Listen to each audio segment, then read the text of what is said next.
Assalamualaikum warahmatullahi wabarakatuh. Perkenalkan, nama saya Dini Nurhayati dari Universitas Nasional Pasim kelas Herbert Management.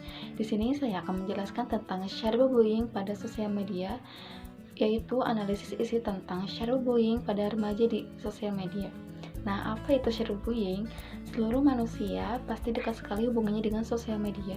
Semakin intensnya penggunaan sosial media, tanpa sadar mungkin kita banyak juga melihat kasus cyberbullying. Nah, perilaku sendiri di Indonesia adalah masalah baru seiring dengan perkembangan teknologi dan informasi. Belum banyak penelitian yang memfokuskan diri untuk mengangkat kasus masalah ini, sehingga kasus cyberbullying ini pun juga tidak dapat terungkap ke permukaan seluruhnya. Padahal dampak dari kasus cyberbullying ini tuh cukup berbahaya, seperti Facebook, Line, Twitter, Pet, Instagram telah menjadi bagian dari gaya hidup mereka, karena gaya hidup yang diciptakan dari aktivitas rutin setiap orang.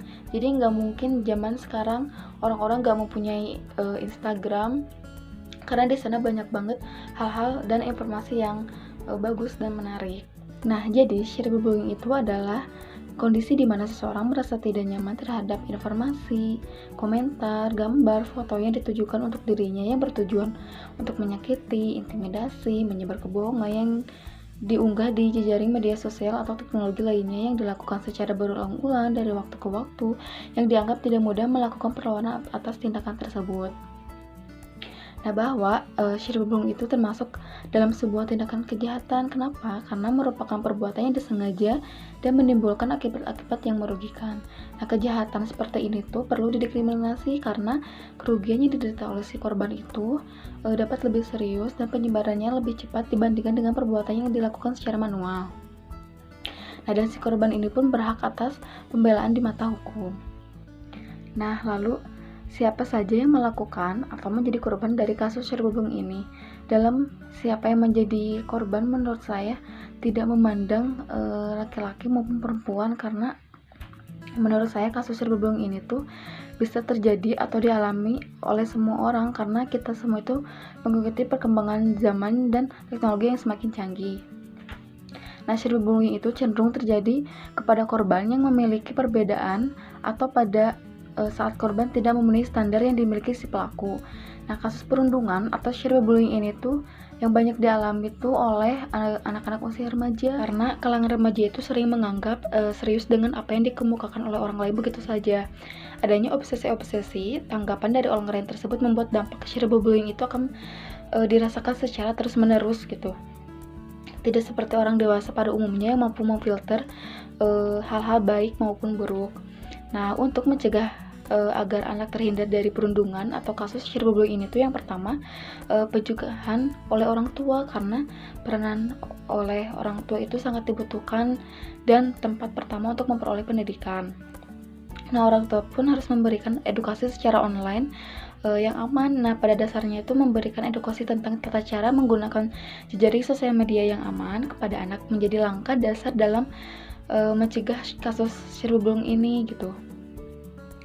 Lalu memberikan pemahaman mengenai apa saja yang bisa dan tidak bisa dilakukan melalui jejaring online, khususnya media sosial. Orang tua juga harus ajari cara menghadapi cyberbullying, walaupun kasus ini tuh bisa dilakukan oleh pribadi sendiri gitu, tetapi nggak ada salahnya orang tua bisa mengajarkan kepada anak beberapa cara menghadapi kasus cyberbullying yang bisa diajarkan, yaitu tidak menanggapi apalagi sampai membalasnya, dan sebaliknya blokir saja yang membullying jika hal tersebut tiba-tiba terjadi, dan ajarkan anak harus mengatur privasi di media sosial, karena sangat membantu untuk mengurangi kasus cyberbullying pada anak. Nah, lalu bagaimana sih dampak dari kasus cyberbullying ini tuh?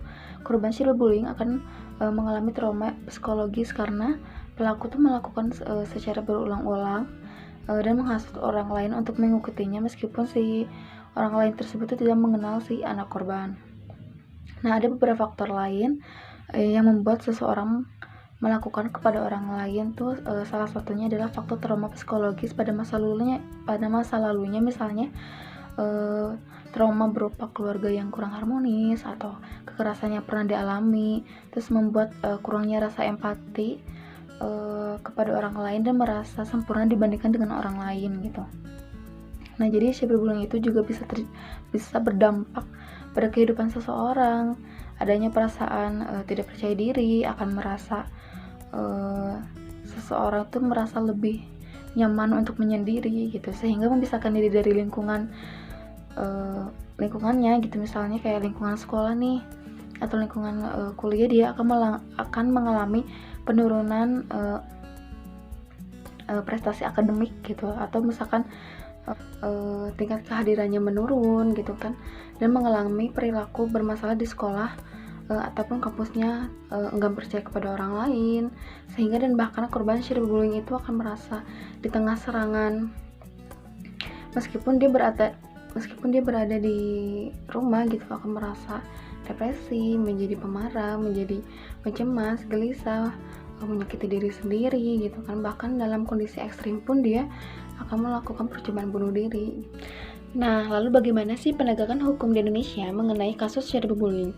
Perbelaan hukum kasus cyberbullying dapat termasuk dalam Kitab Undang-Undang Hukum Pidana atau KUHP pasal 310, 311, 315, 317, 318. Nah, kasus cyberbullying ini tuh diatur bersamaan dengan cybercrime lainnya dan dapat dijerat dengan Undang-Undang Nomor 19 Tahun 2016 tentang Informasi Elektronik atau ITE pasal 27 ayat 1, ayat 3, ayat 4, dan pasal 28 ayat 2 serta pasal 29. Nah, masih banyak masyarakat biasa yang belum paham bagaimana sih cara mengusut kasus cyberbullying menggunakan peraturan dan undang-undang tersebut. Untuk korban misalnya seperti artis, pejabat, atau polisi, mereka tuh seperti punya akses untuk melakukan proses hukum gitu, sedangkan masyarakat biasa mereka masih belum paham bagaimana sih cara mengusut kasus tersebut gitu. Nah, karena memang alasannya di Indonesia itu belum adanya aturan dan perundang-undangan yang secara utuh dan eksplisit untuk mengatur masalah kasus tersebut. Nah, sejauh ini tuh belum ada aturan yang mendefinisikan kasus cyberbullying gitu. Nah, alasannya pun karena di Indonesia belum adanya aturan atau perundang-undangan yang secara utuh dan eksplisit untuk mengatur kasus tersebut gitu. Nah, sejauh ini tuh belum ada aturan yang mendefinisikan kasus cyberbullying. Nah, di sini ada penanganan untuk mengatasi dampak kasus cyberbullying.